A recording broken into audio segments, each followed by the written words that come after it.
कुछ दोहे श्रद्धावानों ने लिखे हैं।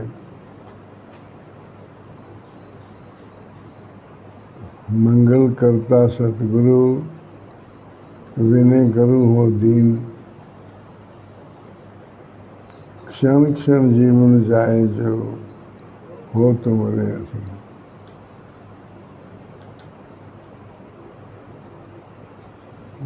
ये बड़ी श्रद्धावान आत्माओं ने लिखे हैं। क्षण क्षण जीवन जाए जो क्षण क्षण बर्बाद हो रहा है, हो तुम्हारे अधीन, ताकि बच सके। मेरे जीवन से सदा जय जय तुम्हारी होए। मुझको जीवन तुम दियो, जीवन दाता है।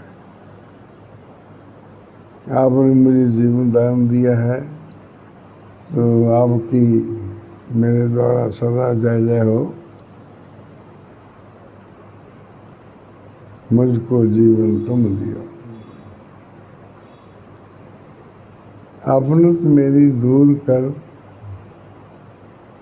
कर लो अपना दास। यही मेरी प्रार्थना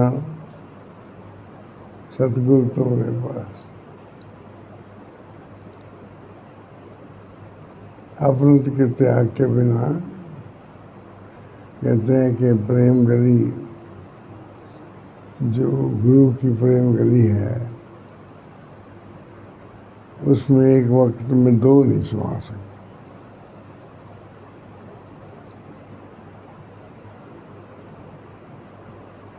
प्रेम गली अति सांकरी, तामें दो न समाई। दो को बाहरला नहीं है।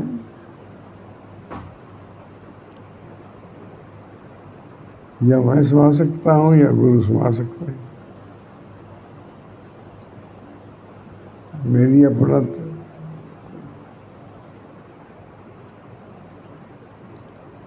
देव गुरु के प्रेम से होए नीचता नाश। देव गुरु के प्रेम से होए नीचता नाश। निर्मल होवे आत्मा, पावे उच्च विकास।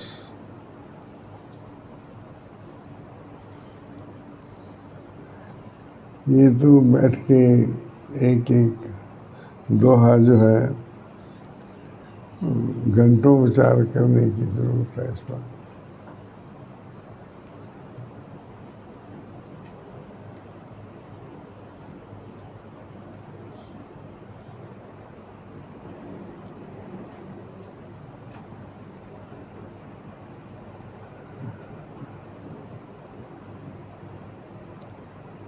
देव गुरु भगवान संग,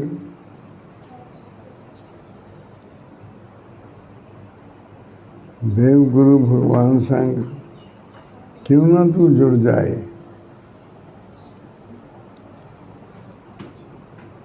देव गुरु भगवान संग क्यों ना तू जुड़ जाए। जिससे गति विनाश की तेरी सब कट जाए। देव गुरु भगवान संग क्यों ना तुम जुड़ जाए।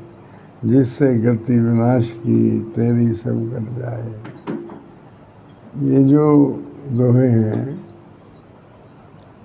भजन हैं, दोहे हैं, जितने भी रचे गए हैं समाज में, हम इनको जानते हैं। हमने शायद कई बार सुने होंगे, दर्जनों बार सुने होंगे, और हमने समझा होगा कि हमें समझ में आ गए हैं।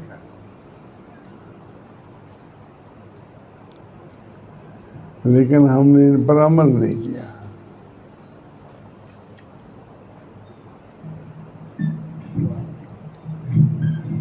चलो अब कर लेते हैं विचार थोड़ा सा कि इन पे अमल हो जाए।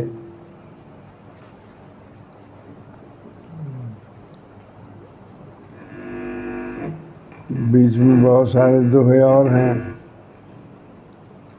वो मैं कुछ छोड़ देता हूँ, उसके बाद दो और दोहे जो बताना चाहता हूँ।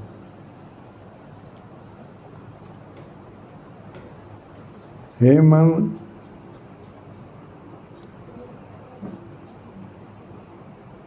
हे मन ऐसे गुरु से कभी न होना दूर। हे मन ऐसे गुरु से कभी न होना दूर। जो ज्योति का दान दें करें अंधेरा दूर। जो ज्योति का दान दें करें अंधेरा दूर। हे मन सतगुरु ज्योति से जब तू खाली होए, ये जब तू खाली होए, हम तो खाली ही रहते हैं। ज्योति कभी कभी आती है। जब तू खाली होए, अंधकार के माही तब भटका फिरे और रोए।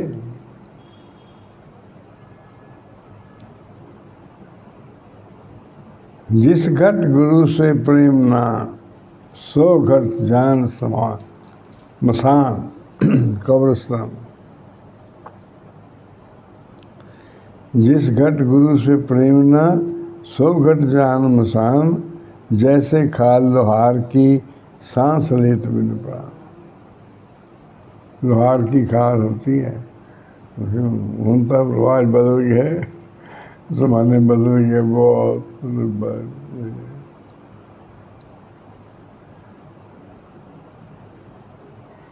हे मन गुरु के प्रेम बिन लागे रोग अनेक। दुर्बल हुए आत्मा मारा जाए विवेक।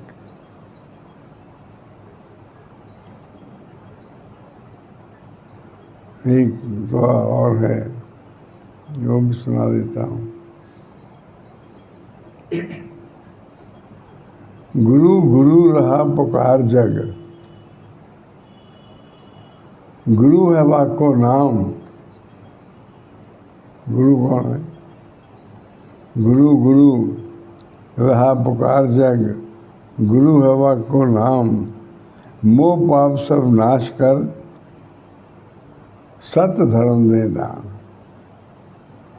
गुरु है वाको नाम। गुरु तो उनको कहना चाहिए जो सद्धर्म का दान दें, पाप सब नाश करके, मोह पाप सब नाश करके तो सद्धर्म का दान दें। गुरु का नाम, गुरु तो वो है। तो ये दोहे समाज में प्रचलित हैं, कुछ और भी हैं। सतगुरु नाम जहाज है।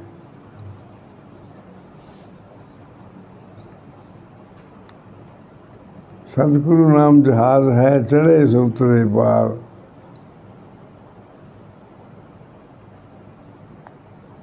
जो श्रद्धा कर सेव दे, पार उतारना। क्या मोल लिया देवात्मा ने? क्या मांगा है? श्रद्धा। जो श्रद्धा कर सेव दे।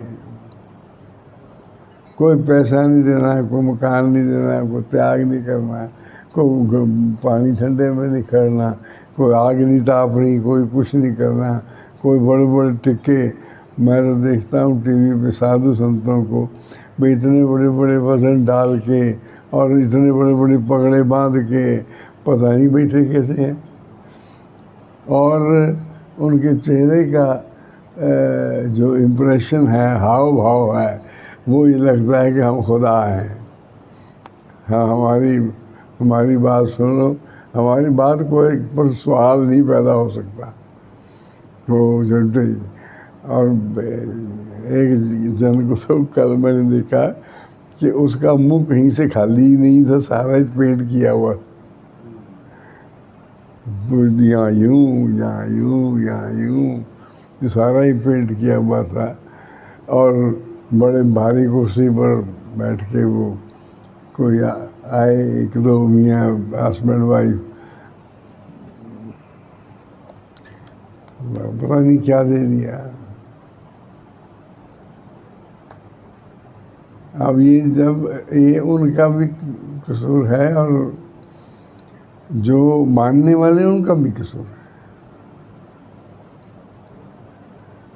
भाई मानने वालों को ये विचार करना चाहिए कि मुझे मिला क्या। वो एक और है,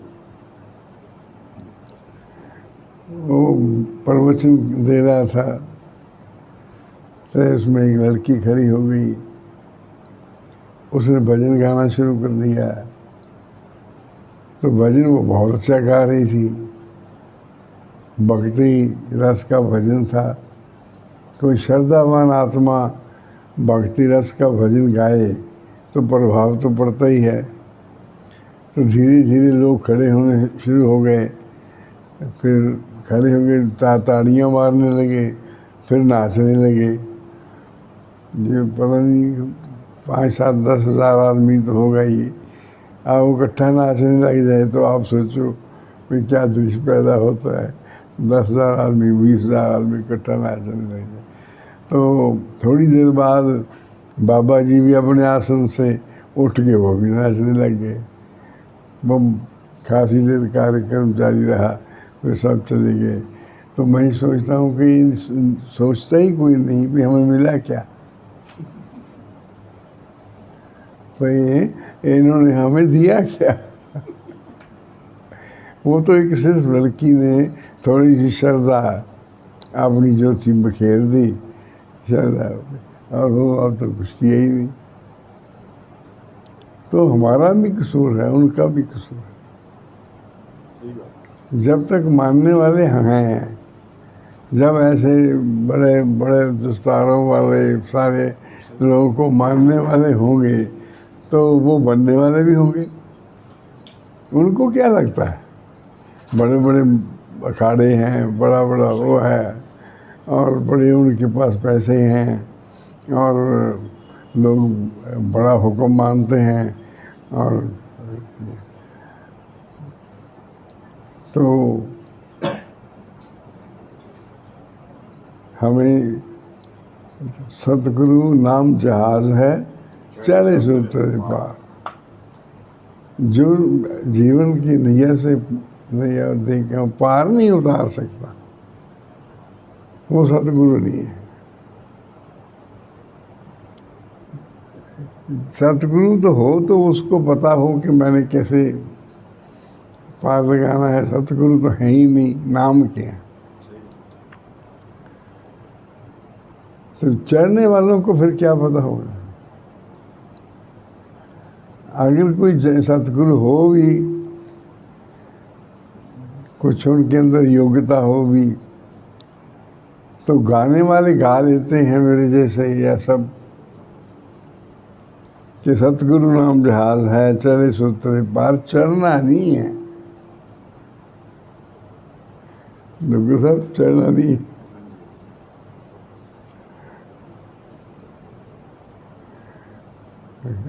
गुरु का नाम, सतगुरु नाम जहाज है, चले सो तेरे पार। उस जहाज पे नहीं चढ़ना, गाना है, जहाज पे नहीं चढ़ना। जो श्रद्धा कर सेम दे, पार उतारनहार।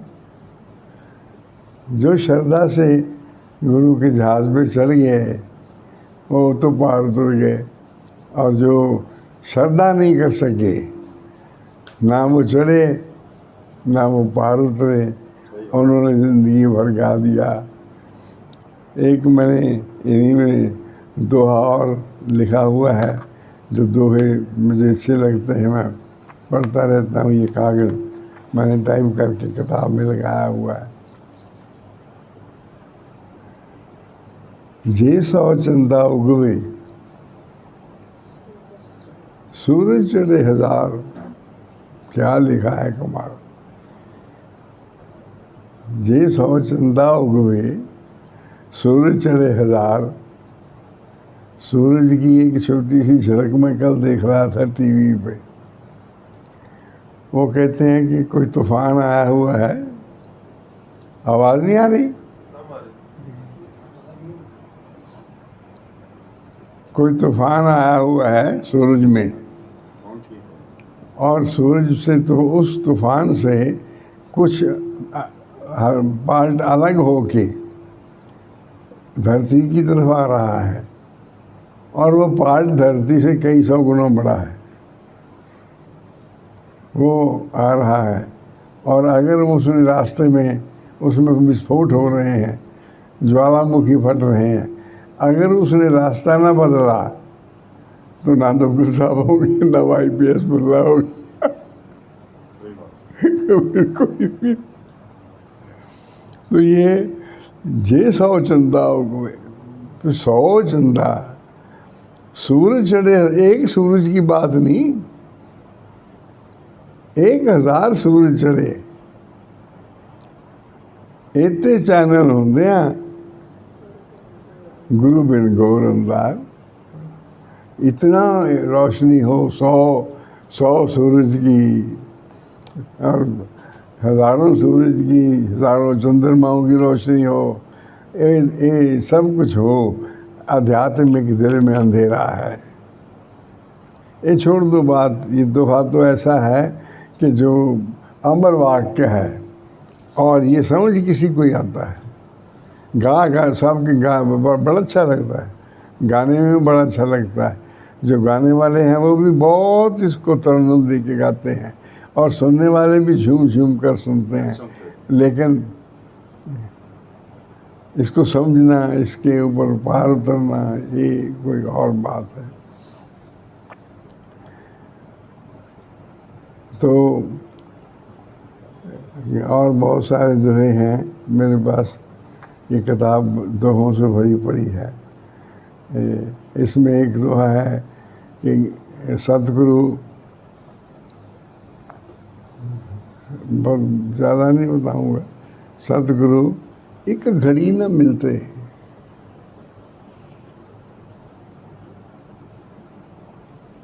सतगुरु एक घड़ी न मिलते तो कलयुग होता। हुण कदों मिले भगवंता। एक घड़ी नहीं मिलते तो कलयुग होता जीवन में,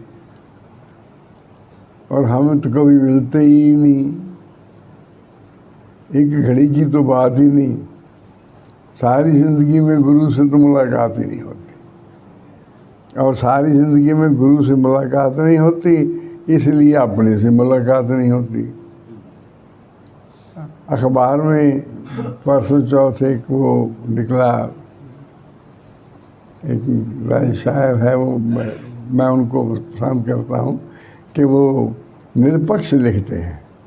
वो कोई किसी ईश्वर देवी देवता के उसमें नहीं लिखते, वो मौजूदा हालत को देख के वो लिखते हैं। इस दफ़ा उन्होंने लिखा है, अगर कभी अपने आप से मुलाकात हो जाए तो हर्ज ही क्या।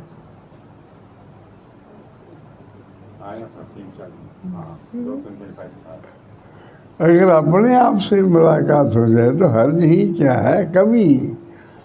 और उसमें बहुत सारा बचौड़ा उन्होंने वर्णन किया है, पर अपने से तो मुलाकात होती नहीं।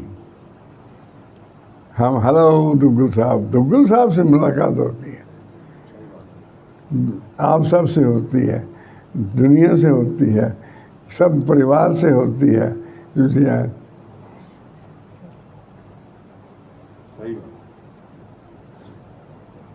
अपने से मुलाकात नहीं होती।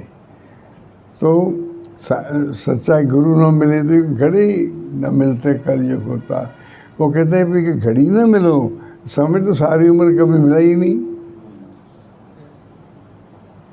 मैं ये कह रहा हूँ, किसी को शायद मिले भी हों, किसी को कोई किसी ऐसा हृदय भी हो कि जिसको मिले हों गुरु सारी ज़िंदगी में।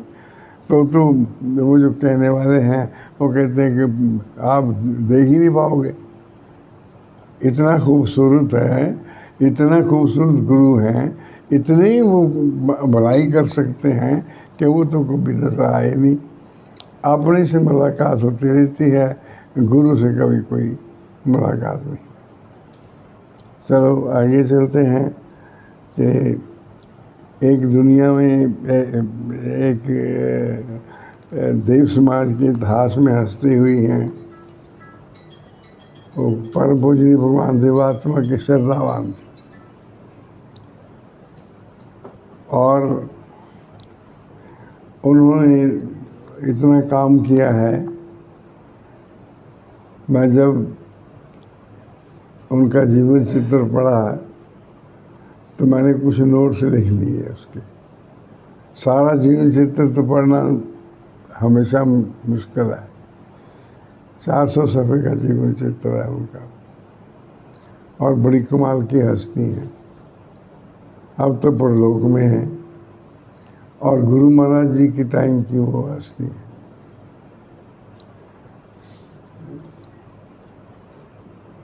सबसे पहली घटना उनके जीवन में दी हुई है कि पिताजी ने मारा। क्यों मारा?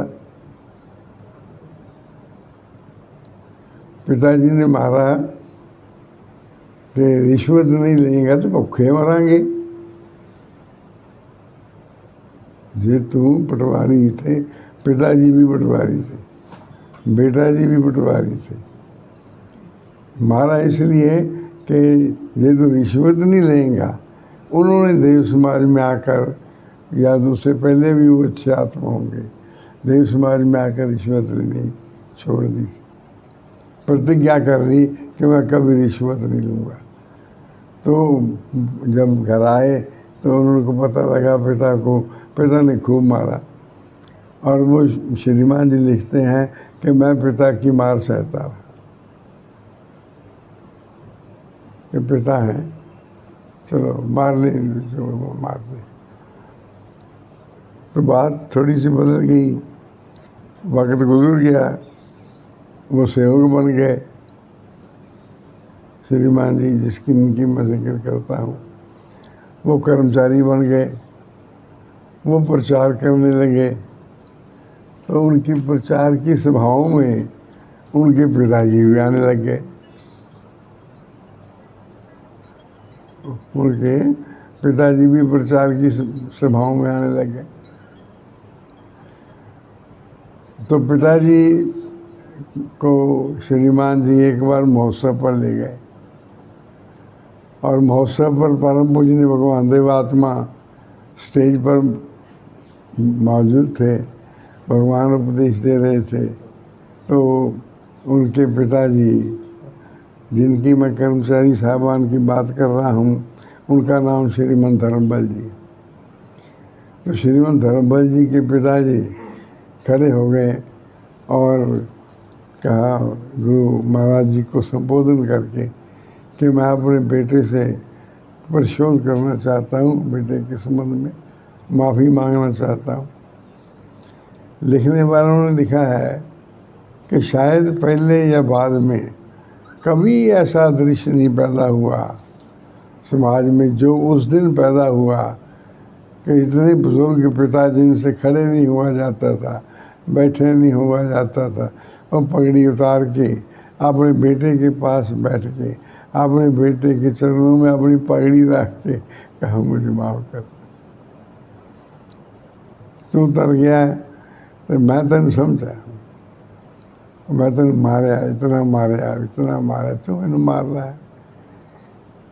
देखने वाले इस दृश्य को देख के सारी सभा रो रही थी, गुरु महाराज जी भी रो रहे थे कि ये दृश्य देखो कैसा है कि पिताजी उनसे माफ़ी मांग रहे हैं अपने बेटे से और सारी जनता। ये पहली घटना दी है कि वो उच्च भाव की बहुत अच्छी पूंजी लाए थे।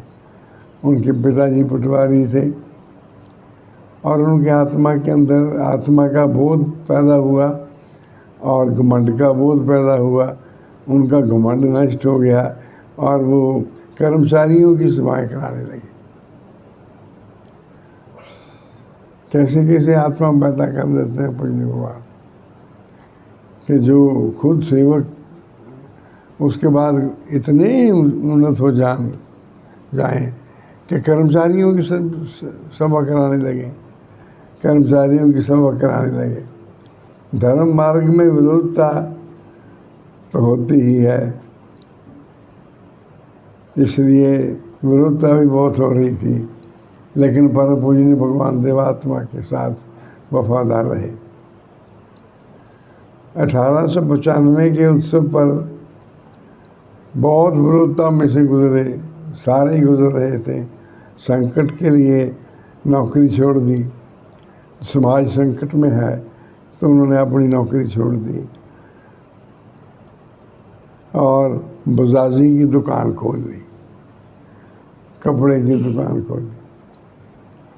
मैंने उनके हालात इसलिए भी जाने हैं कि मैं फाजिलका में, जहाँ 8-10 फैमिलीज बहुत परिवर्तित रहती थी, कि जिनके अंदर परिवर्तन आया था, वहाँ बहुत रहा हूँ, बरसों रहा हूँ, बहुत तो कि बरसों ही रहा हूँ।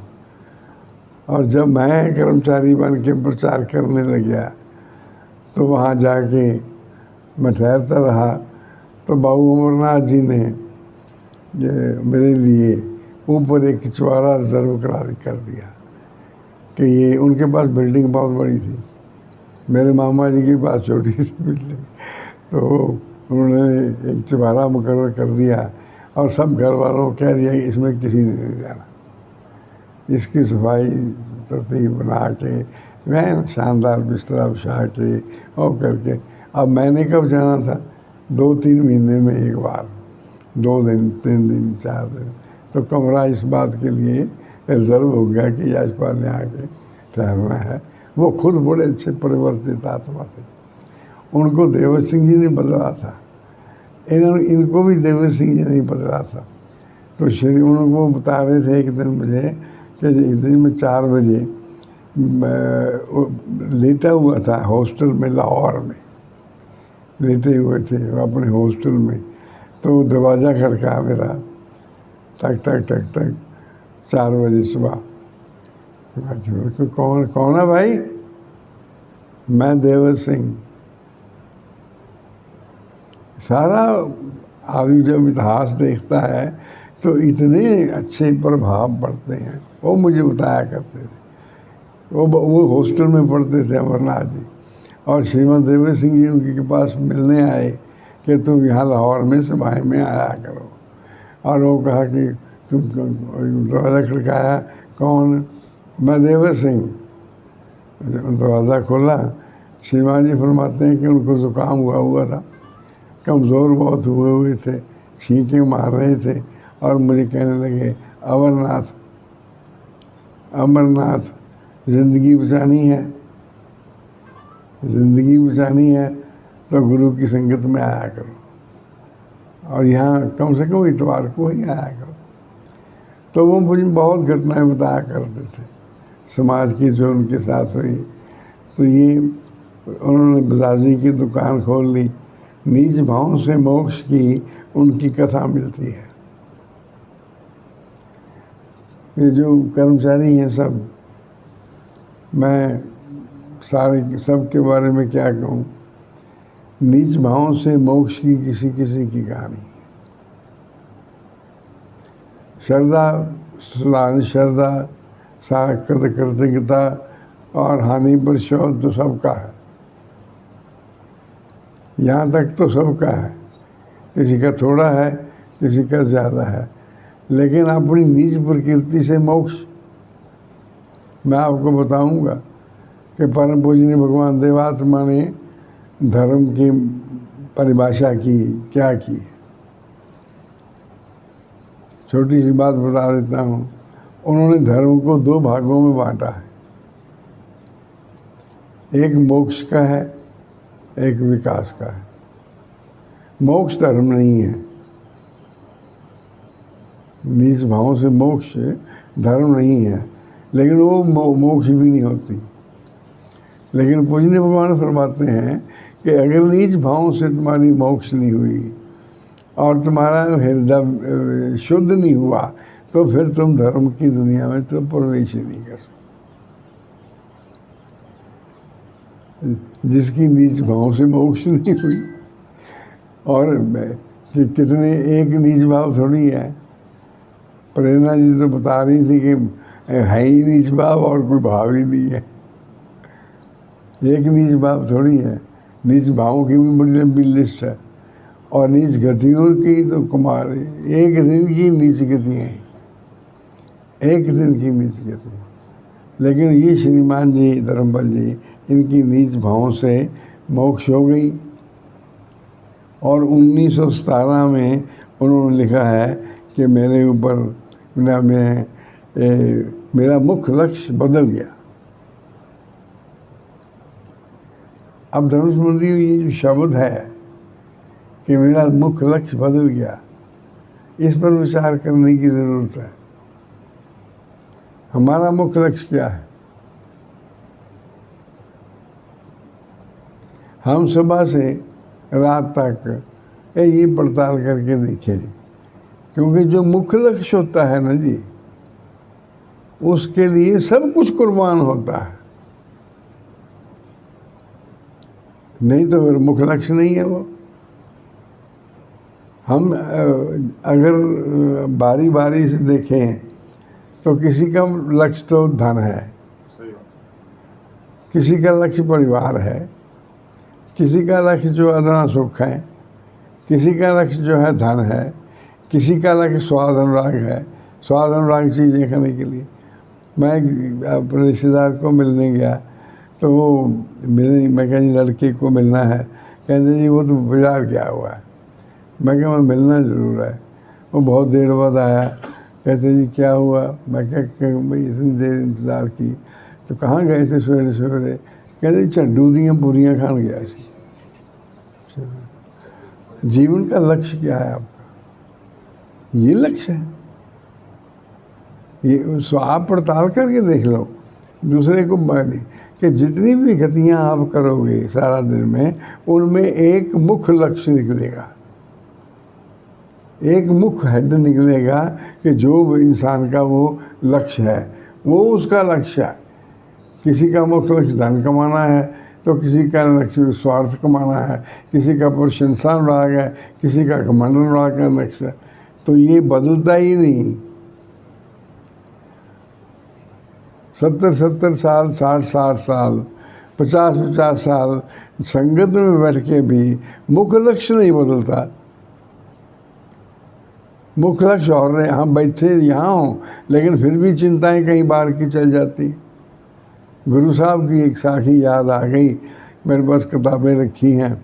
पहले ज़माने में मसंद होते थे उनका संदेशा जाने के लिए और उनकी बातें सुनने के लिए, बचाने के लिए, उनको मसंद कहते थे। एक मसंद ने उनसे 12 साल बाद कहा, 12 साल बाद, कि जी मैं जाता हूँ, मुझे छुट्टी दीजिए। मैं 12 साल आपके चरणों में रहा, मेरा बना बनाया तो कुछ नहीं, फिर मैं क्या करूँ यहाँ? वो कहने कि अच्छा भाई तुम जाओ, मैं तुम्हें बात बता देता हूँ कि 12 साल तो तुम रहे, अगर 12 मिनट भी रहे होते तो तुम्हारा कल्याण हो जाता। अगर तुम 12 मिनट भी गुरु के चरणों में रहे होते तो तुम्हारा कल्याण हो जाता। तुम 12 साल तो यही जो करते रहे ना, ये फालतू मैं बताना नहीं चाहता ज़्यादा, और तुम जाओ, तुम्हारा जाना ही बेहतर है। तो हमें ये नहीं हमें पता चलता कि हमारे जीवन का मुख्य लक्ष्य क्या है। और जब तक मुख्य लक्ष्य धर्म जीवन नहीं बनता, जब तक मुख्य लक्ष्य धर्म जीवन नहीं बनता, तब तक इंसान की भलाई शुरू कर्म शुरू हो। तो धर्मपाल जी का मुख्य लक्ष्य बदल गया, और उसके बाद नीच भावों के जितने भी हमले हुए उन्होंने बर्दाश्त किए, और परम पूज्य भगवान देवात्मा के साथ उनका संबंध दिन ब दिन गहरा होता चला गया। तो ये कर्मचारी ये कैसे हुए, जिनकी मैंने एक सीरीज़ पढ़ी और इन्होंने सीरीज़ लिखी हैं, और सीरीज़ का जो हेडिंग है वो ये है कि नेचर का विकास कर्म, नेचर का विकास कर्म। मैं ये विकास कर्म इसलिए बताता हूँ, तकरीबन हर सभा में बताता हूँ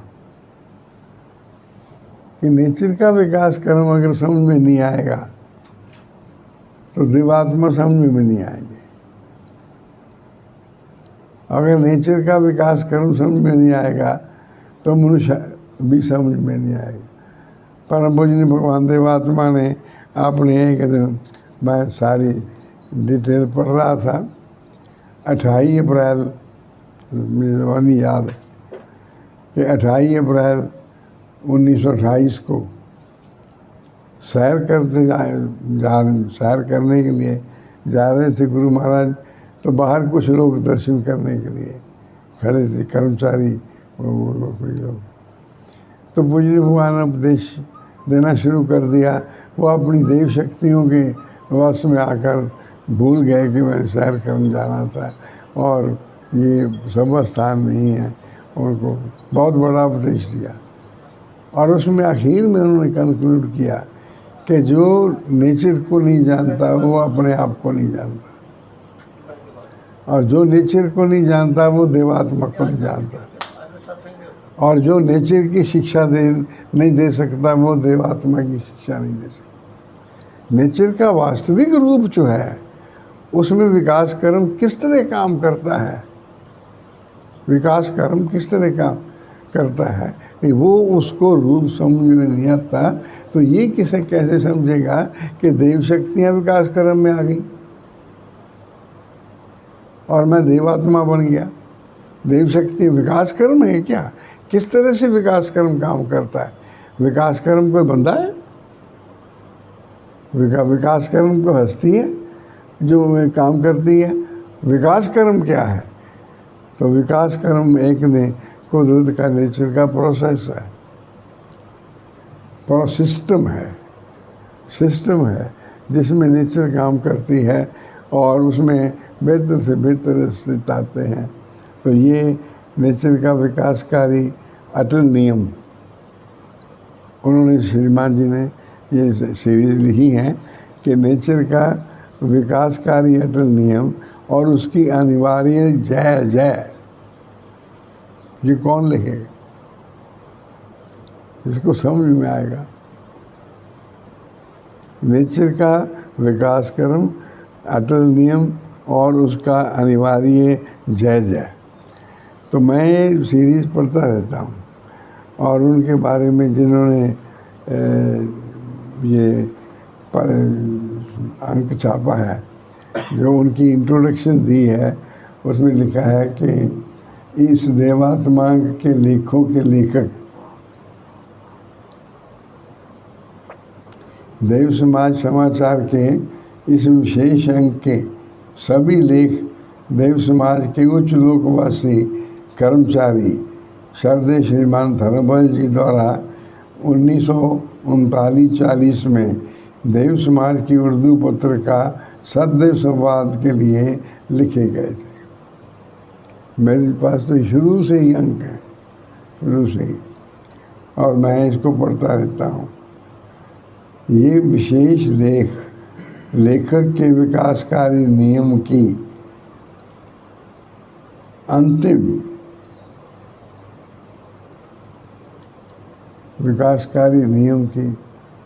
अंतिम जय पर अटल विश्वास की झांकी प्रस्तुत करते हैं। अल्टीमेटली क्या होगा? विकासकारी विभाग की अंतिम जय होगी, डोमिनेट करेगा नेचर में।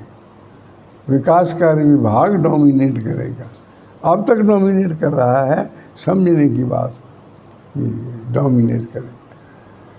वर्षों तक भगवान देवात्मा के साक्षात चरण में रहने का सौभाग्य और उनके देव प्रभावों को पाकर परम पूजनीय भगवान देवात्मा के देव रूप का उन का अटल विश्वास और अटल श्रद्धा थी और विकास कार्य भी भाग पर थी। भगवान देव आत्मा पर अटल श्रद्धा थी और उन पर अटल विश्वास था।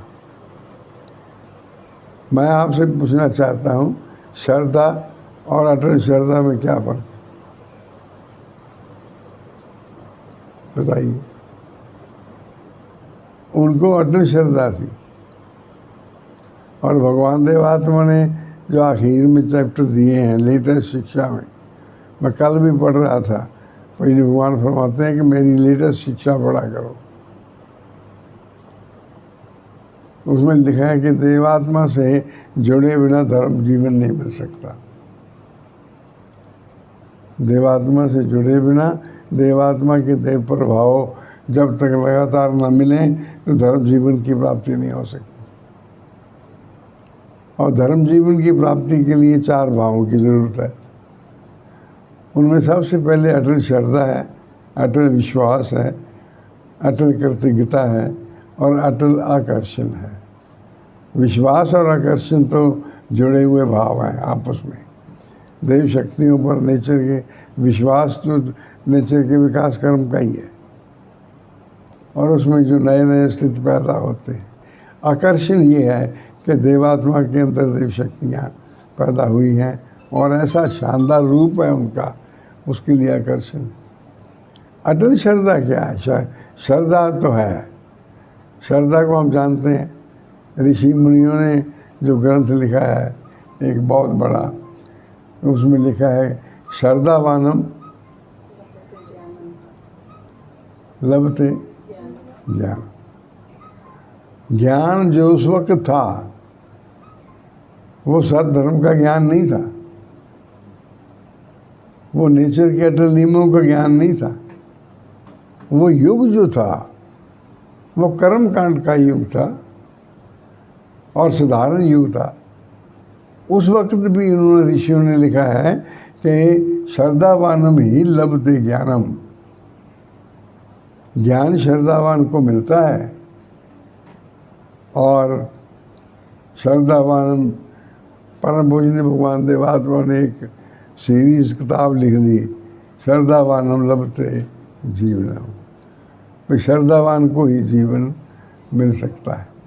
अब श्रद्धा में पूजनीय भगवान ने श्रद्धा अलग एक्सप्लेन की है और अटल श्रद्धा अलग एक्सप्लेन की है। श्रद्धा और अटल श्रद्धा का क्या फर्क? हम इतने मतलब है कि गुरु महाराज जी के सालों से नज़दीक हैं कि हम इन बातों का फ़र्क नहीं जानते। हमें ज्ञान नहीं है कि अटल श्रद्धा और अटल कृतज्ञता, अटल आकर्षण, अटल विश्वास में और साधारण कृतज्ञता के इसमें बुनियादी फ़र्क क्या है और उसका लाभ या उसकी हानि क्या है, हम बता दें। और ये आपको क्या करना चाहिए। मैं धर्म संबंधी आपको अपनी तरफ से अपना तजर्बा बताता हूँ कि मुझे ये जो आप बातें सुनने में आती हैं ना कभी कि धर्म जीवन का मार्ग बड़ा खंडे जीता आ रहा है, ये बड़ा मुश्किल है, इसमें चलना बहुत मुश्किल है, ये इसको धर्म को हासिल करना बहुत मुश्किल है, धर्मवान बनना बहुत मुश्किल है। ये मुझे बात समझ में नहीं आती, ये मुश्किल क्या है। मुश्किल उस वक्त तक है जब तक आकांक्षा नहीं।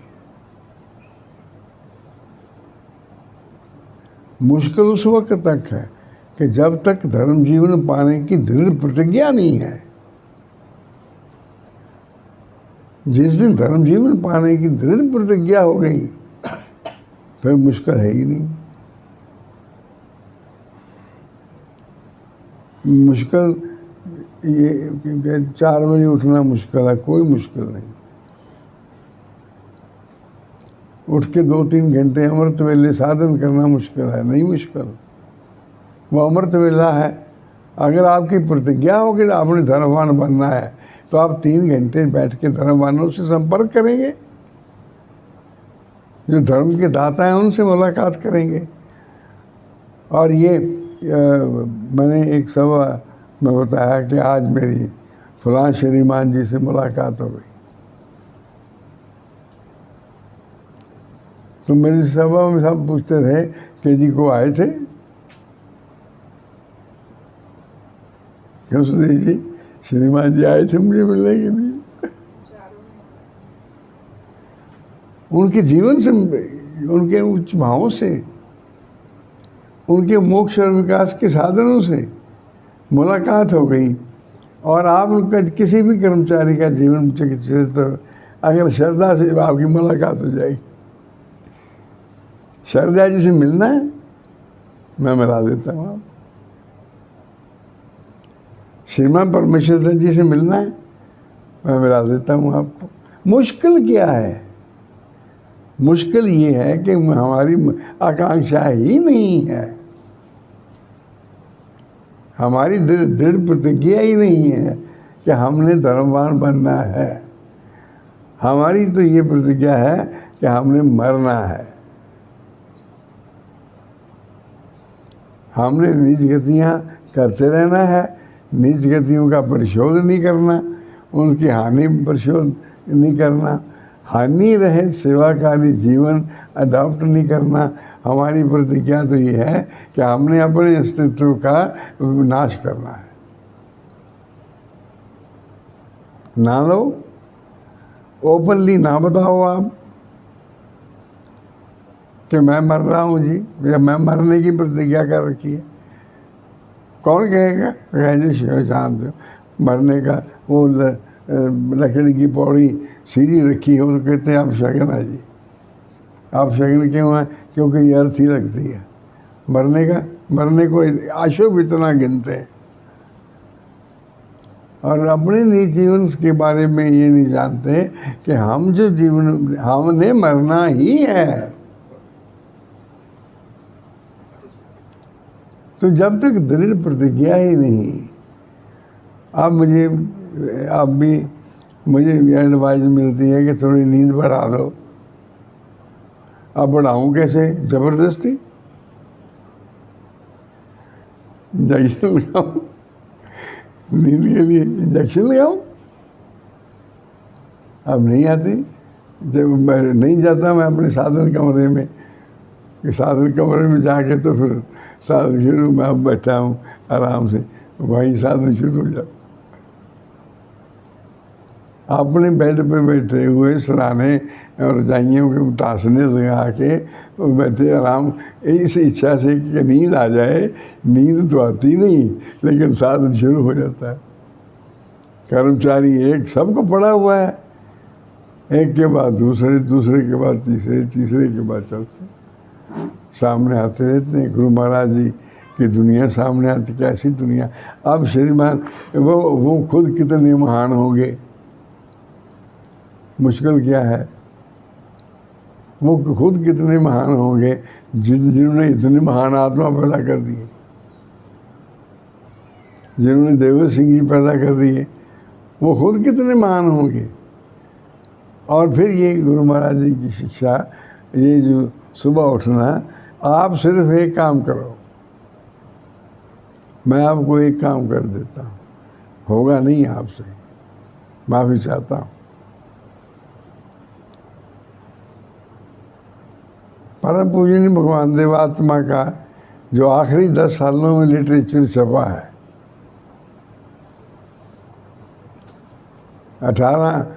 1920 से 1929 तक, 20 में छपा है वो, 20 और 21 में, कि देवात्मा कौन है। और 20 और 21 में ही ये छपा है कि मनुष्य की आत्मा के संबंध में 4 महातत्व, उसमें परलोक की शिक्षा दी है सारी। जिंदा और मुर्दा में कैसे मृत्यु होती है, फिर क्या प्रोसेस होता है, परलोक में कैसे जाता है, कहाँ रहता है, किन लोगों में रहता है, वो जो सारी शिक्षा दी है उसमें प्रिय भगवान ने। और नेचर का लक्ष्य क्या है। और जो कहते हैं ना कि हमें परलोक दिखा दो, मैं कहता हूँ मैं दिखा देता हूँ। पर लोग दिखा दो, मैं दिखा देता हूँ, मेरे सामने बैठ के मुझे ये 4 महातत्व पढ़ना शुरू करो, एक एक चीज़ की मैं व्याख्या कर देता हूँ। आप इसका मतलब क्या है? तो ये मुश्किल नहीं है। धर्म जीवन जो है ये इसका अपना लक्ष्य बनाना हमारा मुश्किल, हमारा लक्ष्य बनता ही नहीं। इसलिए वो श्रीमान जी के बारे में बता रहा था मैं कि उनके मुख्य लक्ष्य बदल गया था। उन्होंने लिखा है कि मेरा मुख्य लक्ष्य क्या बन गया था? धर्म जीवन हासिल करना।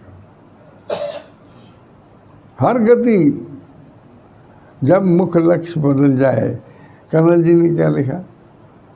कर्नल जी ने लिखा कि परम पूजनीय भगवान देवात्मा जब सिंध सखर में तशरीफ लाए तो कुछ दिन वहाँ रहे और कुछ दिनों में वहाँ उन्होंने सभाएँ करवाई। तो इन्होंने कहा हुआ था किसी को कि मैंने भगवान देवात्मा का नाम सुना है, अब जब वो आए और सभाएँ करवाएं तो मुझे पता दे दिया जाए, मैं सुनूँगा। सबसे श्रद्धा से जो सुनने वाला श्रोतागण था वो 2 जने थे, भाई मोहन देव जी और कर्नल जी। बाकी संगत थी। संगत होती है, सुनने वाला समझने वाला कोई बिरला ही होता है। अभी तक तो कोई बिरला ही होता है। परम पूजनीय भगवान देवात्मा ने ये फरमाया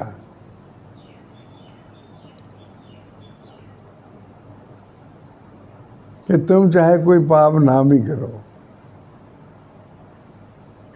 तो सुनी जी पापता नहीं कर दे कोई, बिल्कुल नहीं कर दे। बड़े सौभाग्यवान हो।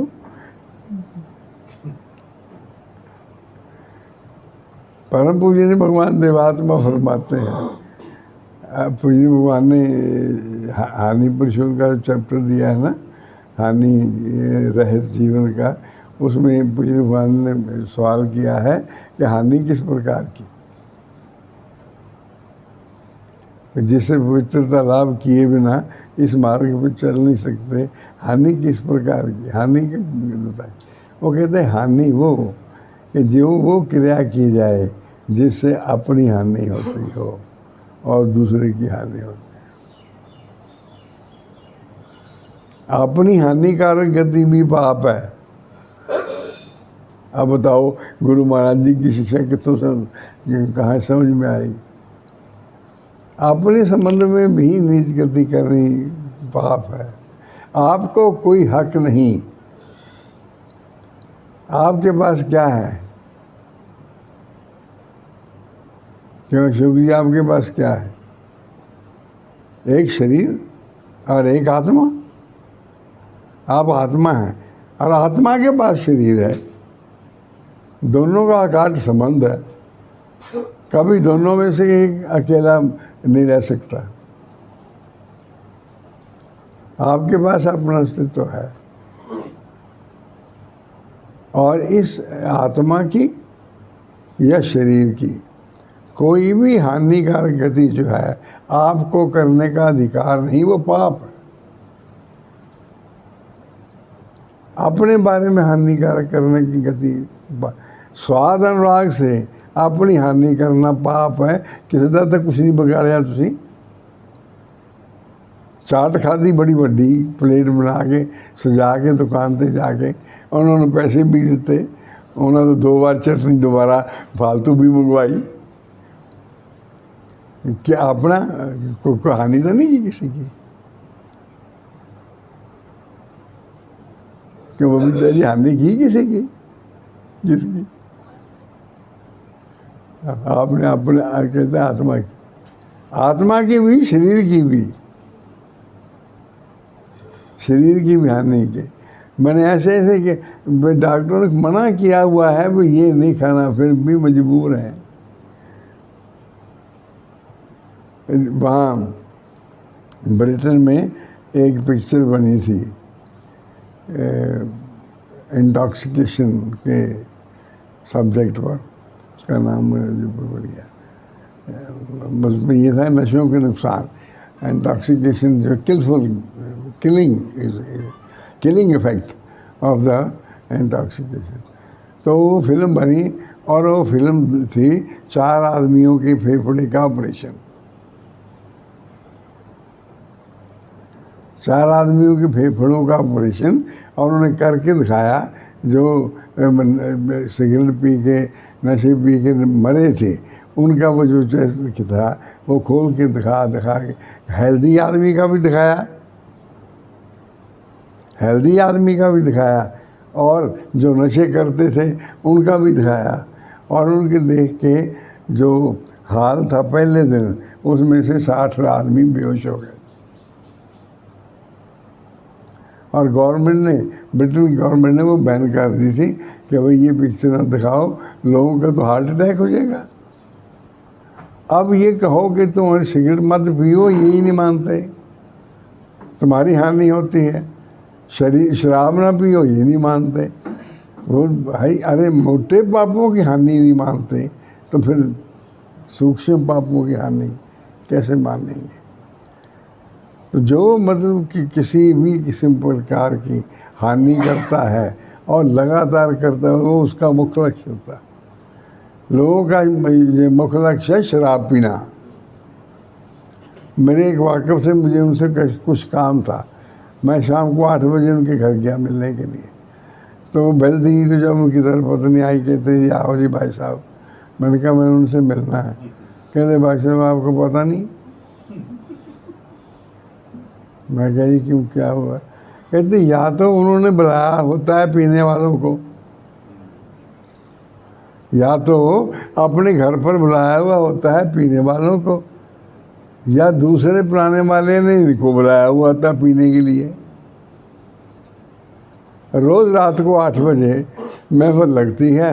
ये किसी 12 बंदे हैं और कभी एक के घर में कभी दूसरे के घर में नॉन वेज होता है और शराब होती है।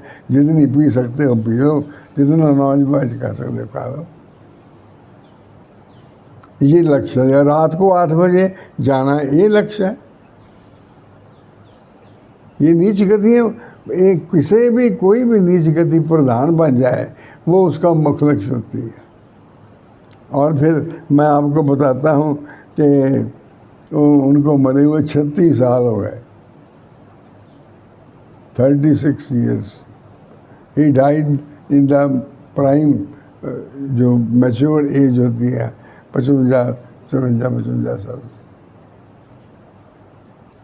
और ऐसे ही उन 12 में से एक भी जिंदा नहीं है। उन 12 में से श्रीमान जी एक भी जिंदा नहीं है। शराब पी लो जाके शराब। जब तुम्हारा लक्ष्य ही ये है तो फिर तुम्हारा हाल क्या होगा। तो मुख्य लक्ष्य नहीं बदलता इंसान का, मुख्य लक्ष्य धर्म जीवन नहीं बनता कभी भी। मुख्य लक्ष्य धर्म जीवन बनना आसान बहुत है अगर आप उसके बाद ऊपर चलना शुरू कर दो, कोई दिक्कत नहीं है। आपसे गलती माफ़ी दे दो भाई। वो माफ़ी कहते मंगे, माफ़ी कहते धर्म बदली तो माफ़ी मंगो, यही हो गया। मैं गाँव में मैं सभा करा रहा था, मैंने कहा भी धर्म पत्नी से भी माफ़ी मांगनी पड़ती है। कहती वो पुए हो जाऊँ, पुए कहते जी वो पुए हो जाऊँ, मानने के लिए तैयार नहीं है। ऐसा एक आप बना लो नियम कि सुबह उठ के कोई ना कोई ग्रंथ पढ़ना है और कम से कम 2 घंटे पढ़ना, 2 घंटे, ये मान लो शर्त। फिर अगली कोई बात ही नहीं, फिर आपका अपना लक्ष्य बदलता चला जाएगा। ये धर्म के ग्रंथ ही क्या हुए अगर इन्होंने आत्मा को बदला ना। तो देवशास्त्र आपने पढ़ा तो नीच गतियों से मोक्ष ना हुई, तो देवशास्त्र नहीं पढ़ा, कोई और किताब पढ़ी होगी आपने। सुबह उठ के 2 घंटे पढ़ो, 2 घंटे पढ़ो, आपके जीवन का लक्ष्य 1 साल के पहले ही बदल जाएगा और आपकी ज़िंदगी किसी और रास्ते में पड़ जाएगी और आप एक महान आत्मा बन जाएंगे। नीच आत्मा की बजाय महान आत्मा बन जाएंगे। मुख्य लक्ष्य है, मुख्य लक्ष्य कुछ नहीं। मुख्य लक्ष्य के लिए न चावड़ा साहब सुबह उठो बस। उन्होंने न्यूटन ने अपना लक्ष्य बनाया हुआ था रिसर्चेस का, और वो उनको नींद बड़ी प्यारी थी। नींद को कईयों को नींद बहुत प्यारी है।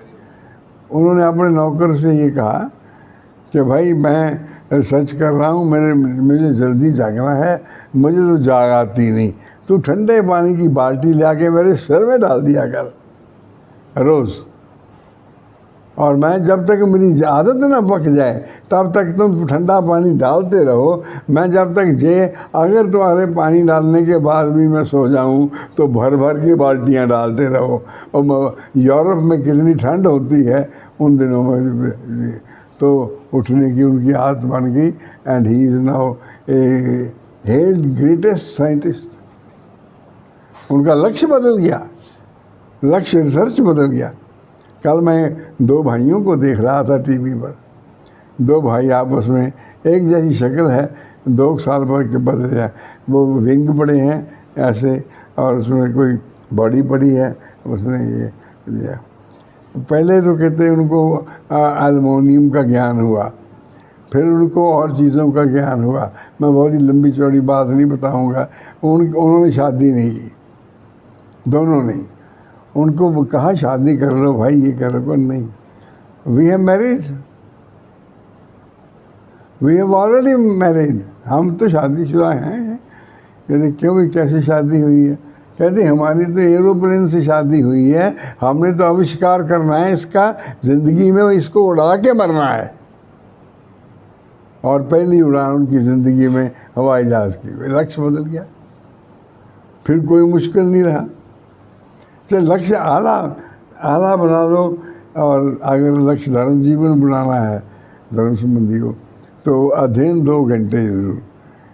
अध्ययन के 10 सफ़े 20 सफ़े ये कोई माने नहीं रखता।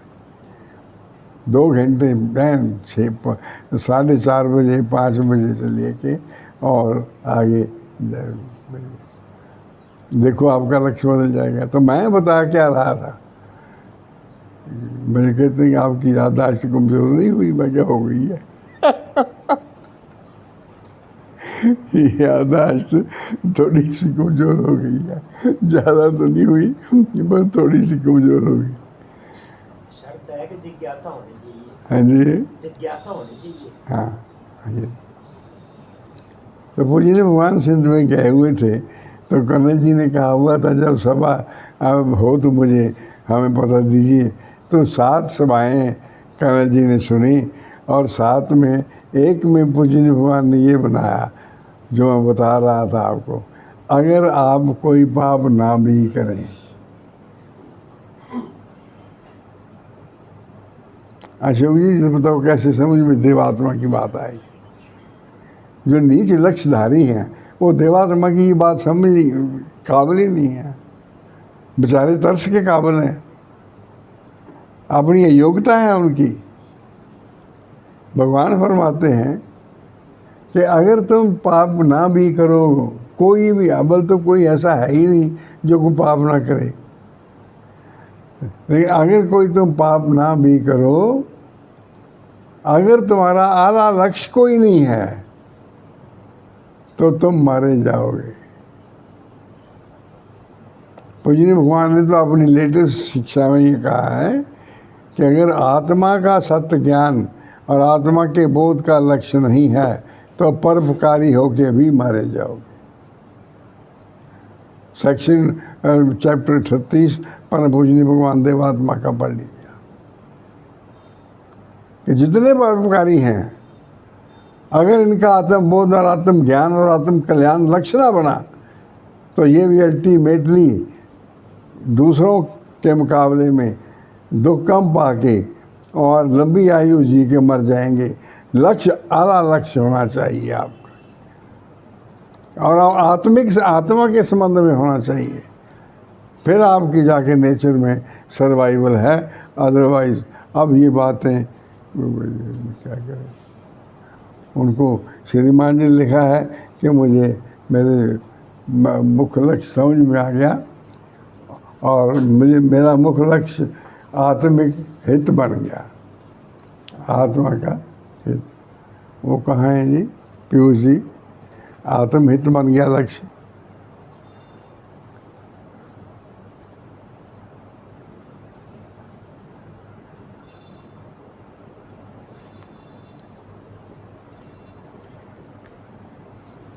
मैंने जल्दी कहना था आपको, मैं माफ़ी चाहता हूँ, देर हो गई, क्योंकि वो सब्जेक्ट में बह जाता है आदमी।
एक आत्मा की और घटना बतानी है बस मैंने। धर्मपाल जी का मुख्य लक्ष्य बदल गया, एक और आत्मा जिसका बदला विकास है मेरे सामने बदला, वो उसकी आपको घटना बतानी है। भजन सुन लीजिए आप। मेरी याददाश्त चुप रहना जी, ठीक है।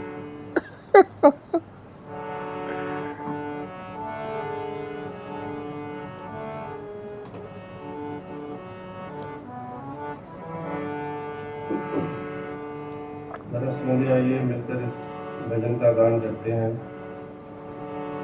इसमें भगवान देवात्मा की शान के बारे में बताया गया। सतगुरु तुम्हारी निराली शान है,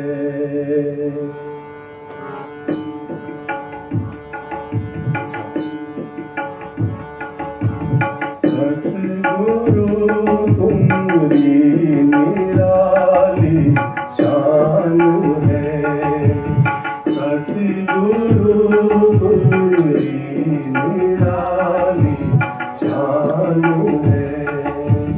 आँख वालों को मगर पहचान है, सतगुरु तुम्हारी निराली शान है।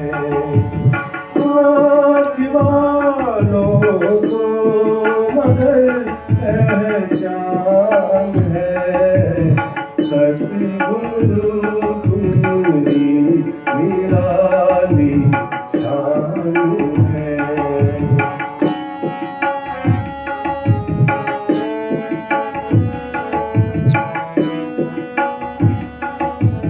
देव सूरज जग में प्रगटे आप हैं,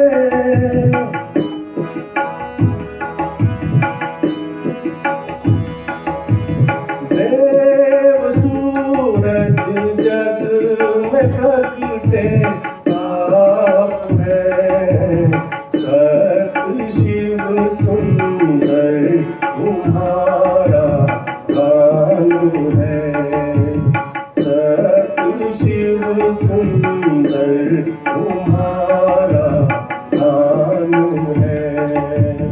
आँख वालों को मगर पहचान है, सतगुरु तुम्हारी निराली शान है।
वरदान है। ऐसा दुनिया के लिए वरदान है। आँख वालों को मगर पहचान है। सतगुरु तुम्हारी निराली शान है।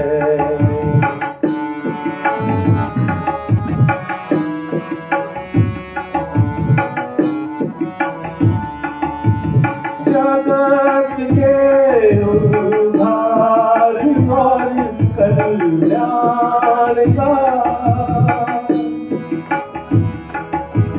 जगत के उद्धार और कल्याण का आपके ही रूप में सामान है। आपके ही रूप में सामान है। आँख वालों को मगर पहचान है। सतगुरु तुम्हारी निराली शान है।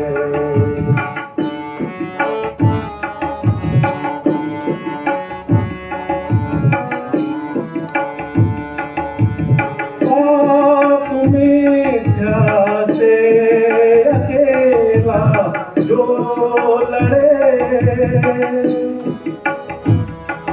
पाप मिथ्या से अकेला जो लड़े, कौन तुम सा जगत में बलवान है।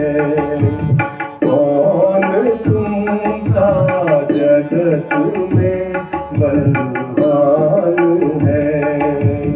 आँख वालों को मगर पहचान है। सतगुरु तुम्हारी निराली शान है।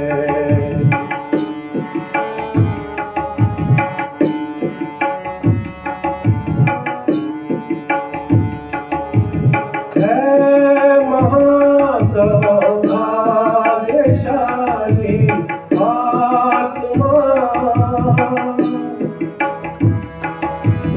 है। महासौभाग्यशाली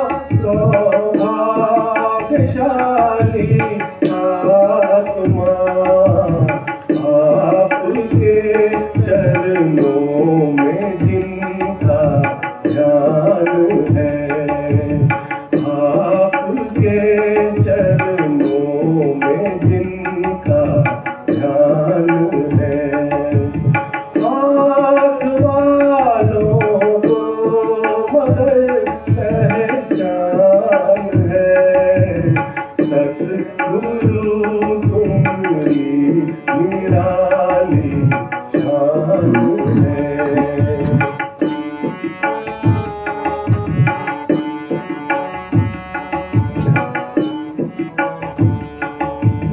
मेरा तुम बिन कौन है संसार में।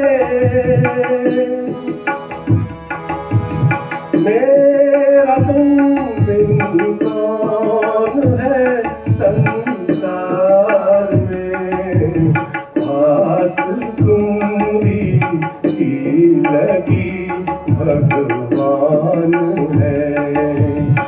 आस तुम्हारी ही लगी भगवान है। आँख वालों को मगर पहचान है। सतगुरु तुम्हारी निराली शान है। सतगुरु तुम्हारी निराली शान है।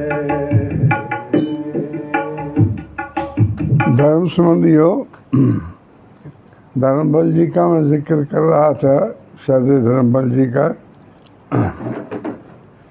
उनके जीवन का लक्ष्य बदल गया। भगवान के प्रभाव में रहते हुए लक्ष्य बन गया आत्मज्ञान और आत्म कल्याण।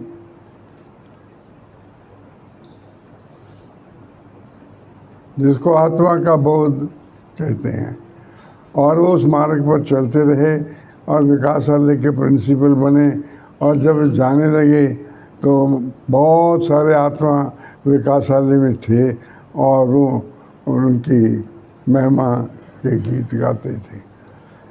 और उन्होंने जब ऐसा लक्ष्य बदल गया तो उनका नेचर के नियमों पर विश्वास हो गया। तो उन्होंने लिखा कि नेचर के विकासकारी नियम में देवात्मा का आविर्भाव, और उसमें परम पूजनीय भगवान देवात्मा ने नेचर के बारे में 2-4 लाइनें कही हैं, वो उनका जिक्र किया। आपको लाभ होगा उनसे। भगवान देवात्मा के कुछ वचन ये हैं। नेचर में विकास का नियम सच्चा और अटल है, मैं उसे देखता हूँ। हम नहीं देखते, भगवान ने बोला मैं देखता हूँ उसको। नेचर में विकास का जो अटल नियम जारी है उसे कौन रोक सकता है? निश्चय कोई नहीं, कोई नहीं। ये 1908 की बानी। आगे मैं विकास का दर्शी होकर कभी निराश नहीं हो सकता। इस नेचर में विकास कार्य की जो विधि जारी है और अटल रूप से जारी है, वह कार्य कभी भी बंद नहीं हो सकता। देवात्मा और उनका मिशन विकास के नियम के अंदर आया है, ये कभी बंद नहीं हो सकता। कोई निराशाजनक बात नहीं। जितनी मर्जी सोच लो कि अब आदमी कट गए हैं, ये विकास अल्लाह बंद हो गया है, ये हो गया, वो हो गया, लेकिन विकास का नियम है कि काम भी बंद नहीं होगा। एक बात और नियम पूज्य भगवान ने लिखा है कि नेचर के उच्च विकास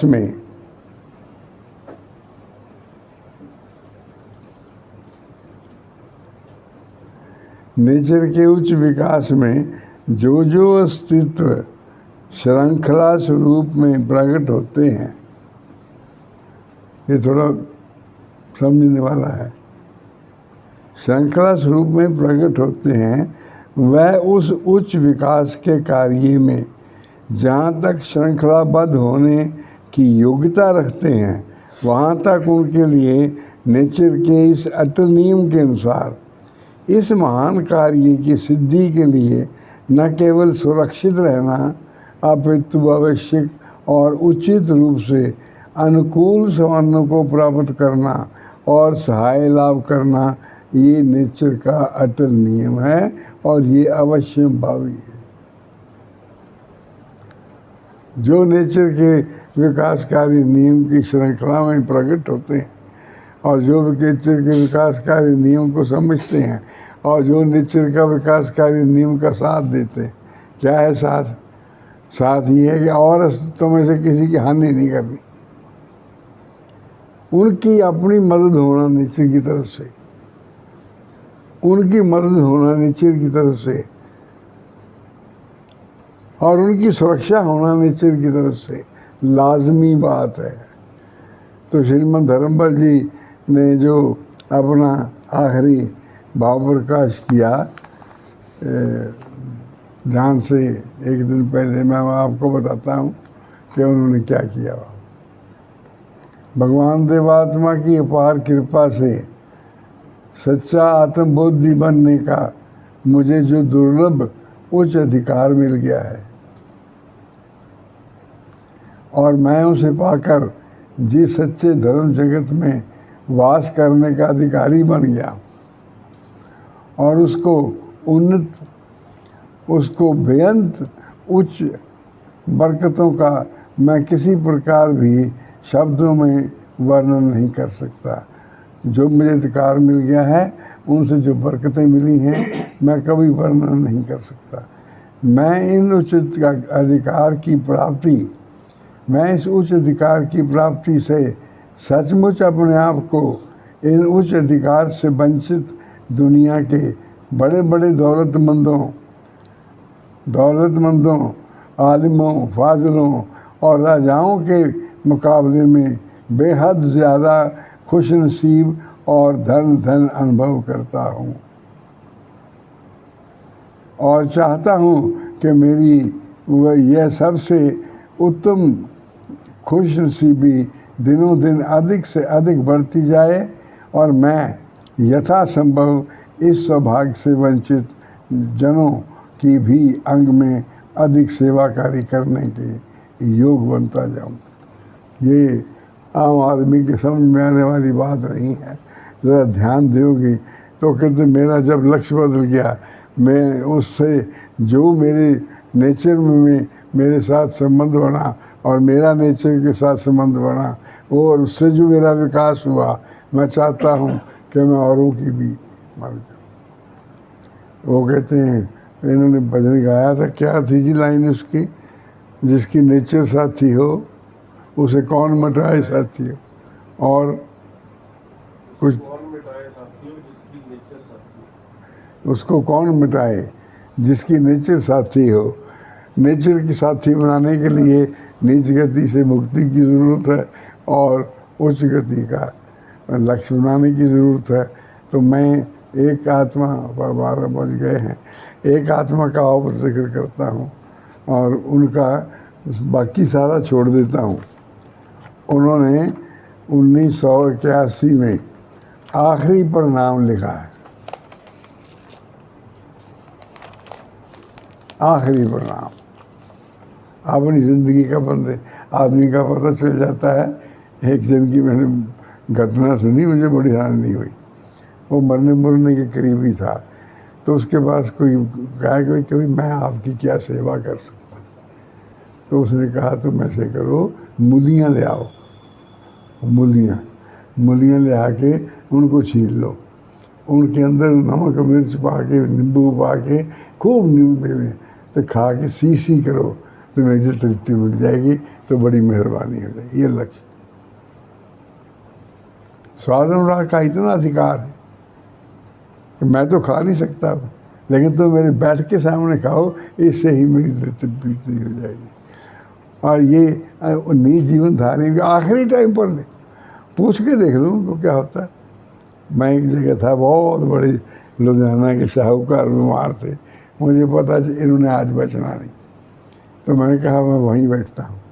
तो वो जब बीमार थे तो मुझे मालती ने कहा हुआ था कि कुछ दवाई ऐसी भी है कि जिससे कुछ चंद मिनट के लिए जो ब्रीदिंग एक्सटेंड हो जाती है। तो मैंने कहा जी मैं वो दवाई ले आता हूँ। कहते ले आओ, भाग के गया, मैं दवाई ले आया, दवाई दे दी। तो उन्होंने आखिरी अपनी बात कही कि मेरा इतने लाख रुपया वहाँ दिया हुआ है तुम्हें पता नहीं, मेरा इतने लाख रुपया वहाँ रखा हुआ है तुम्हें पता नहीं, मेरे इतने लाख रुपये पता हुआ है वो घर में छुपा के रखा है, मैंने अब तुमको बता दिया और उसी वक्त पुराना निकल गया। ये लक्ष्य है मुझे। तो ये आखिरी परिणाम जो होता है ना मनुष्य का, वो उसकी सारी ज़िंदगी का परिचय देता है। आपने कभी सुना आखिरी परिणाम? आखिरी परिणाम का ये लेख जो लिखा हुआ है, आपने सुना है कभी? सरता जी आपने सुना है? नहीं सुना। और किसी ने सुना है? ये श्रीमान राम सिंह जी ने लिखा है, अपने ध्यान से कुछ दिन पहले लिखा है।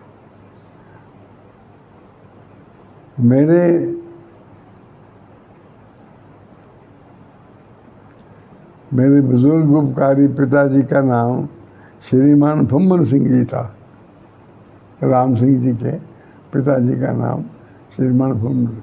मैंने विकासालय में उनकी सारी ज़िंदगी को देखा है। उनका लक्ष्य बदल चुका था। उनका लक्ष्य था कि गुरु महाराज जी की मिशन के लिए धन इकट्ठा करके दान लाना। डब्बे में दान लाते थे, डब्बा पकड़ा, उनके बाद डब्बा किसी ने नहीं पकड़ा। और वो लोग कहते थे बाज़ार में कि श्रीमान जी कल नहीं आए, वो कहते मुझे बुखार था, आज आ जाओ, कल के भी ले जाओ। कि लोगों का महीना बांध दिया, किसी ने हफ्ता बांध दिया, किसी ने रोज़ लाना शुरू कर दिया। और किताबें भी बेच आते थे, अनपढ़ थे, किताबें भी बेच आते थे, दान भी ले आते थे।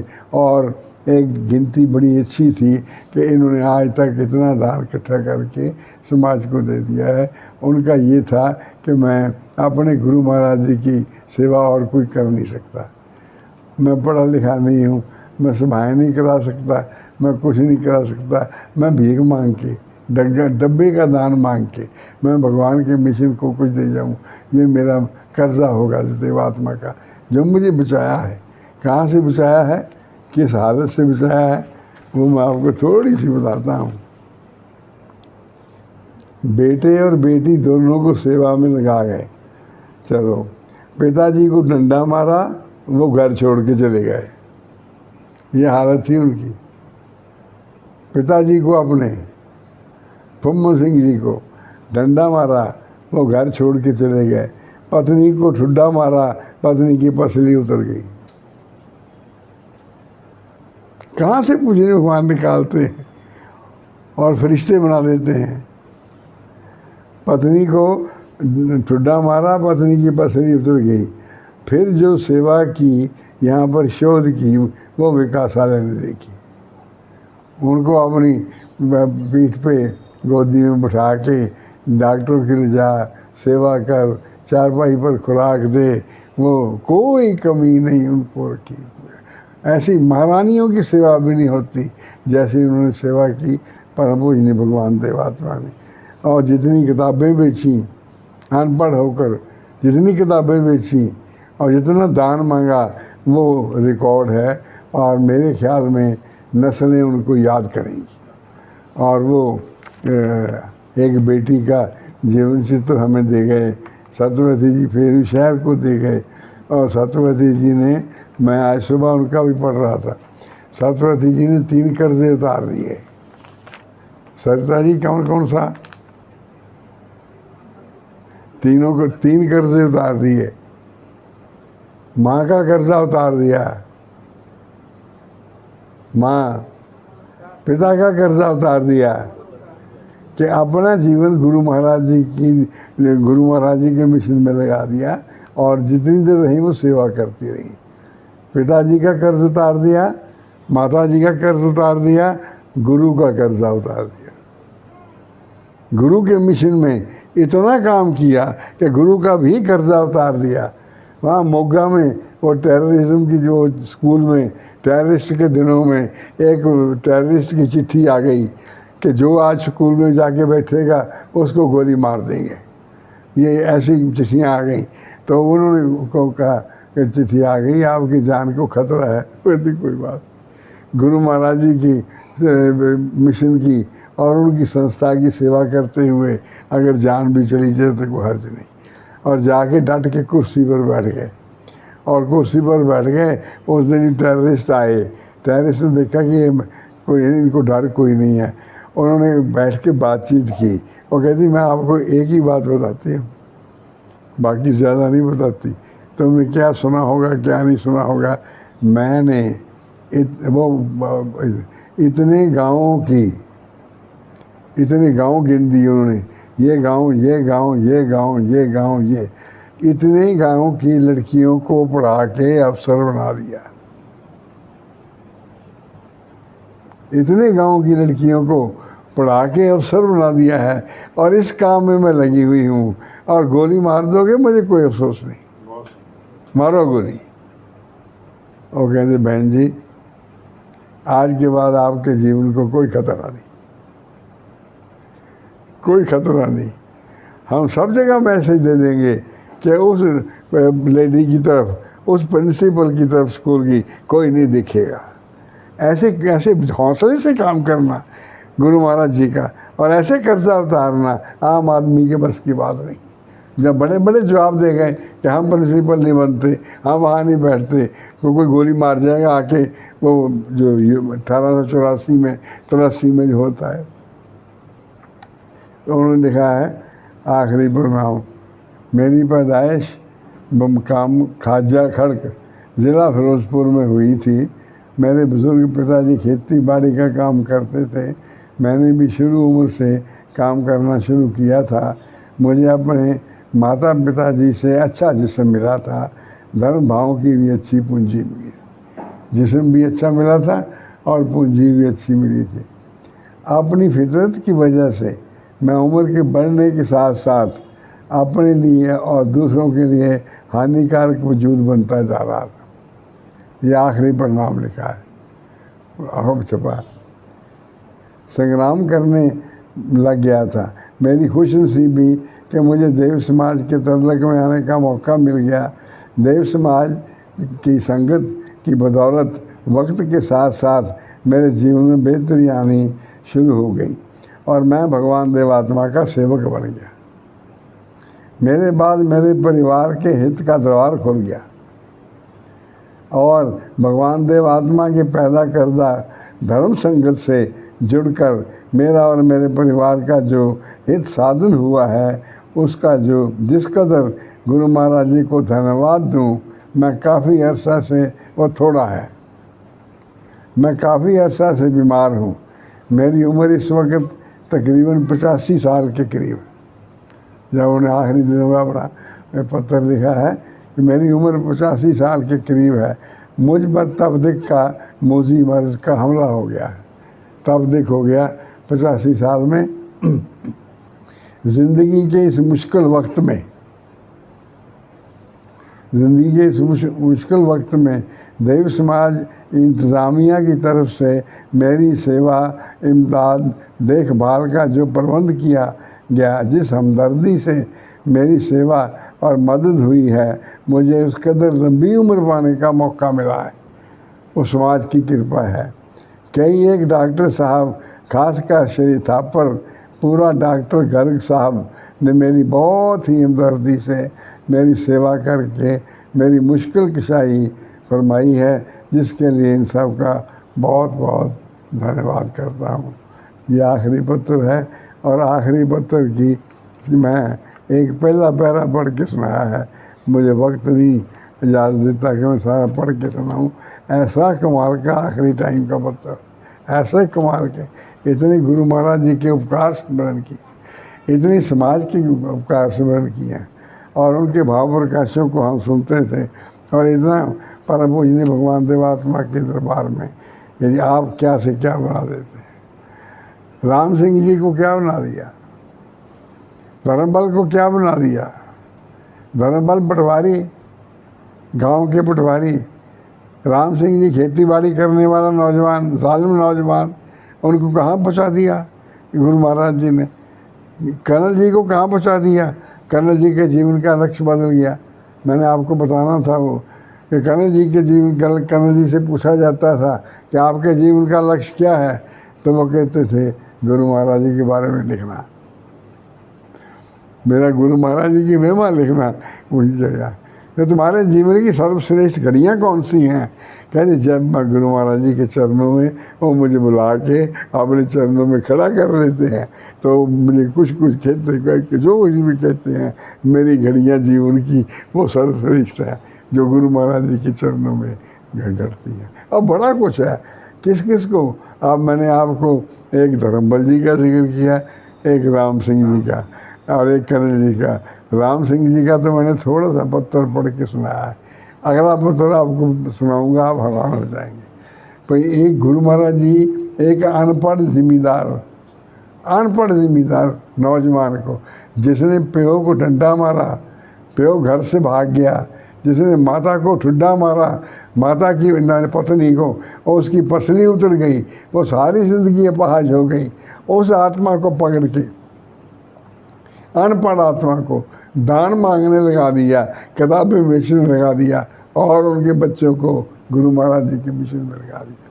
धन्यवाद, बहुत बहुत धन्यवाद। लक्ष्य श्रीमान जी शराबी भी दिखाते हैं, मैं याद है। जहाँ 7 बजते हैं ना, वो सीधा ठेके पे आता है कि मेरा लक्ष्य है, सारे काम फिर करेंगे, पहले जाता है 7 शराब की तो श्रीमान जी क्या बात बताऊं। एक आदमी था मैंने उसे बचा दिया शराब पीने से। वो तांगा चलाता था, तांगा। तो वो मैं कभी तांगा सवार हुआ, कहते जी नशा नहीं छोड़ता। मैं क्या अभी मेरे पास आना, मैं तुम्हारा नशा छुड़ा दूँगा। तो उन्हें छोड़ दिया। लेकिन वो घोड़ी जो थी वो नशा करती थी। वो जब पहले घोड़ी टांगा चलाता था तो ठेके के आगे रोक के आप पीता था और थोड़ी बच जाती थी, घोड़ी को बुलाता था। वो तो छोड़ गया, वो तो संगत में आ गया, वो तो छोड़ गया। लेकिन शाम को जब टप टप टप टप घोड़ी उस दुकान से आ गई, वो जाए ना, वो उस दुकान से आगे बढ़े ही ना। वो कहता इसको क्या हो गया उसने ओहो कहते ये तो पीन मंग दिए। तो वो उसने कैसे बचाया फिर, अगर अगले इतवार को आपको बताऊंगा। तो घोड़ी की शराब हमने कैसे छुड़ाई, आदमियों को छोड़ी। मुझे भगवान की कितना कल्याण कर देते हैं सब। धन्यवाद आप।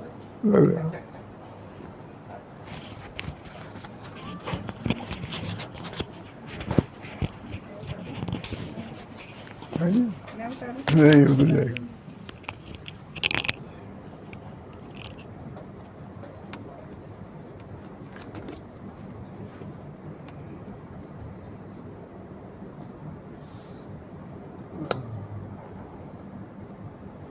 भगवान देवात्मा की जय, भगवान देवात्मा की जय, भगवान देवात्मा की जय, भगवान देवात्मा की जय। बहुत धन्यवाद श्रीमान।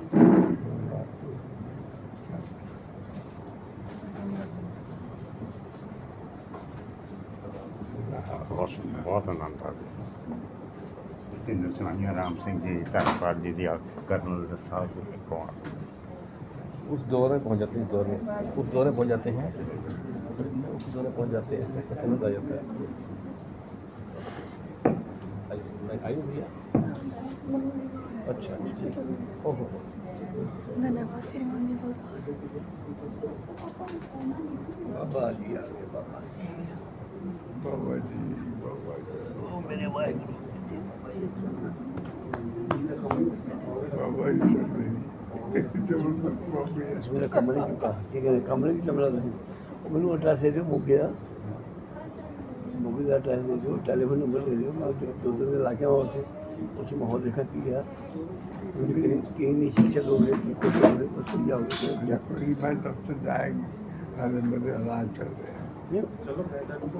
मैं तो भाई ना होते अच्छा जब उन पूजा नहीं दे रहे, हाँ, मैं पूजा को ले लूँगा, पूजा को टच करो बेटे, दादू के चरणों फड़ो स्वीट टच, मिली मिली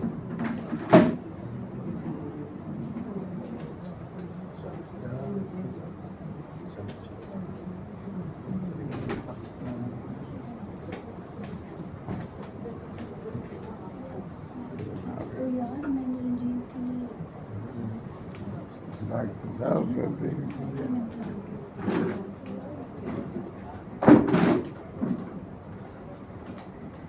बड़े दिनों बाद मिल रहे हैं।